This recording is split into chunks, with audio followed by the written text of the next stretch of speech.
My dear friends, இப்போ நான் சொல்ல போகிறது யூபிஐ டேஞ்சர். என்னங்க யூபிஐ வந்து டேஞ்சரா?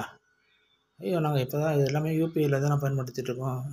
அதாவது Google Pay, PhonePe, BHIM app, Amazon, இது மாதிரி கிட்டத்தட்ட 35க்கு மேலே இருக்குது. இந்த ஆப் இருக்குது. இந்த ஆப்பை வச்சு தான் நம்ம பணத்தை ட்ரான்ஸ்ஃபர் பண்ணிகிட்ருக்குறோம். பேங்க் டு பேங்க்கில் ட்ரான்ஸ்ஃபர் பண்ணிகிட்ருக்கோம். இதில் வந்து என்ன ஒரு ஃபெசிலிட்டிஸ்னாக்கா ₹1 கூட நம்மளால் ட்ரான்ஸ்ஃபர் பண்ண முடியும். அந்த ஒரு ஃபெசிலிட்டி இதில் இருக்குது.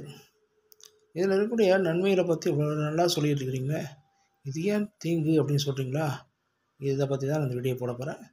தயவு செய்து சப்ஸ்கிரைப் பண்ணாதுங்க, சப்ஸ்கிரைப் பண்ணிவிட்டு பெல் பட்டன் அழுத்துங்க. தேங்க்யூ. என்னங்க இந்த வார்த்தை சொல்கிறீங்களே, இது ₹1 கூட நம்மளால் அனுப்ப முடியும் அப்படின்னும்போது சில்லறை பிரச்சனை கூட இருக்காது. நமக்கு பர்ஸே இல்லாமல் போயிட்டுருக்கு இந்த காலம். இப்போ பர்ஸில் பணத்தை வச்சுட்டு பயந்துட்டு இருந்த காலம் போய் பர்ஸே இல்லாமல் வெறும் செல்லோட போயிட்டு இருக்கக்கூடிய காலம் வந்து போச்சு. இப்போ திரும்பியும் பர்ஸு வச்சுக்கணும் அப்படின்ற ஒரு சூழ்நிலையை உருவாக்குறீங்களே, ஆகணும்னு பயம் சொல்கிறீங்களே, இது ஏன் அப்படின்னு நீங்கள் ஒரு கேள்வி கேட்கலாம். இதுதான் உண்மை. ஏன்னா இந்த யூபிஐக்கு ₹2000 மேலே போனால் டேக்ஸ் போட போகிறாங்களாம் அப்படின்னு உறுதியான ஒரு சில தகவல் இல்லை. அதாட்டம் அதுக்கு ஒரு யூபிஐயில் அதிகமாக நீங்கள் பணம் போட ஆரம்பிச்சிங்க, ட்ரான்ஸ்ஃபர் பண்ண ஆரம்பிச்சிங்கன்னா அதுக்குன்னு ஒரு தனியாக ஒரு சார்ஜஸ் போட போகிறாங்க அப்படின்னு வந்துடுது. இன்னும் உறுதிப்படுத்தப்படலை. அப்படி உறுதிப்படுத்தப்பட்டால் என்னங்க நமக்கு என்ன ட்ரான்ஸ்ஃபர் சார்ஜஸ் என்னென்னா ₹1 ₹2 வருமே, இது என்ன ஒரு பெரிய பிரச்சனை அப்படின்னு நீங்கள் சாதாரணமாக நீங்கள் கேட்கலாம்.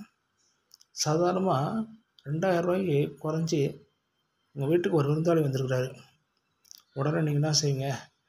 எனக்கு ஒரு ₹2000 அனுப்புகிறான்பா அப்படின்னு நம்ம சாதாரணமாக கேட்போம். இல்லை ஒரு ₹5000 அனுப்பு, என் வீட்டுக்கு விருந்தாளி வந்திருக்கிறாங்க, அவங்களுக்கு வேண்டிய செலவுலாம் செஞ்சு அவங்க அனுப்பிச்சா தான் எனக்கு மரியாதை அப்படின்றதுக்காக நம்ம கடன் வாங்க ஆரம்பிக்கிறோம். இந்த கடன் ₹2000 ₹5000 வாங்கும்போது அதுவும் உங்களுடைய வருமானத்தில் ஒரு பங்காக சேர்க்கப்படுகிறது. இப்போ புரியுதுங்களா? உங்களுடைய கடன் கூட உங்களுக்கு ஒரு வருமானமாக சேர்க்கப்படுகிறது.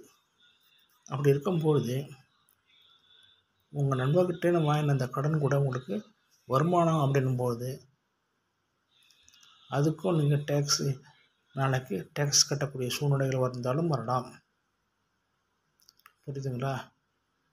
அதனால் யூபிஐயை பயன்படுத்துறது அது வந்துருச்சுனால்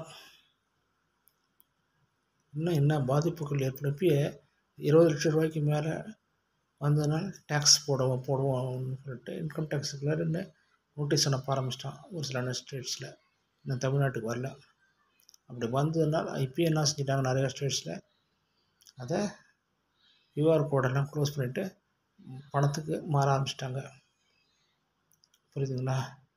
அதே மாதிரி நமக்கும் ஒரு காலகட்டம் வரும். அப்படி காலகட்டம் வரும்போது சாதாரணமாக வீட்டுக்கு ஒரு 2000 5000 வாங்கினா போதும்.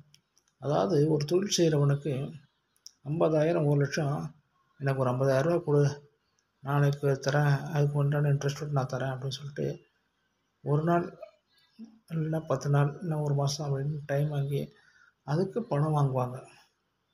இந்த 50,000 1,00,000 எதுக்கு வாங்குகிறாங்க? அவங்க சரக்கு போட்டு அதில் லாபத்தை சம்பாதிக்கிறதுக்கு.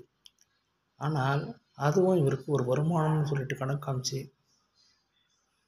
அவங்கள கொஞ்சம் கொஞ்சமாக அவங்கள அழிக்கிறதுக்கு உண்டான பிளானாக இது மாறிட்டு இருக்குது. யூபிஐ வந்து நமக்கு ஒரு நல்ல பிளானாக நினச்சிட்டு இருந்தோம். ஆனால் அது நம்மளை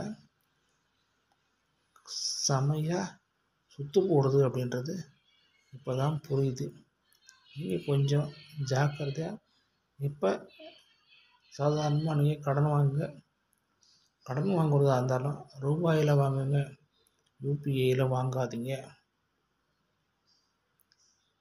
அதுக்கு அடுத்தது உங்களுடைய மணி ட்ரான்ஸ்ஃபர் வந்து கூடுமான வரலாம் உங்களுடைய வருமானத்துக்கு இன்கம் டேக்ஸ் வரவங்களுக்கு தப்பு இல்லை. இன்கம் டேக்ஸ் வராதவங்க கொஞ்சம் ஜாக்கிரதையாக இருந்தீங்கன்னா உங்களோட இன்கம் டேக்ஸுக்கு பதிலாக ரூபாயில் பயன்படுத்த ஆரம்பிச்சிங்கன்னா இன்கம் டேக்ஸ் வரதுக்கு சான்சஸ் கம்மியாக இருக்கும். புரியுதுங்களா?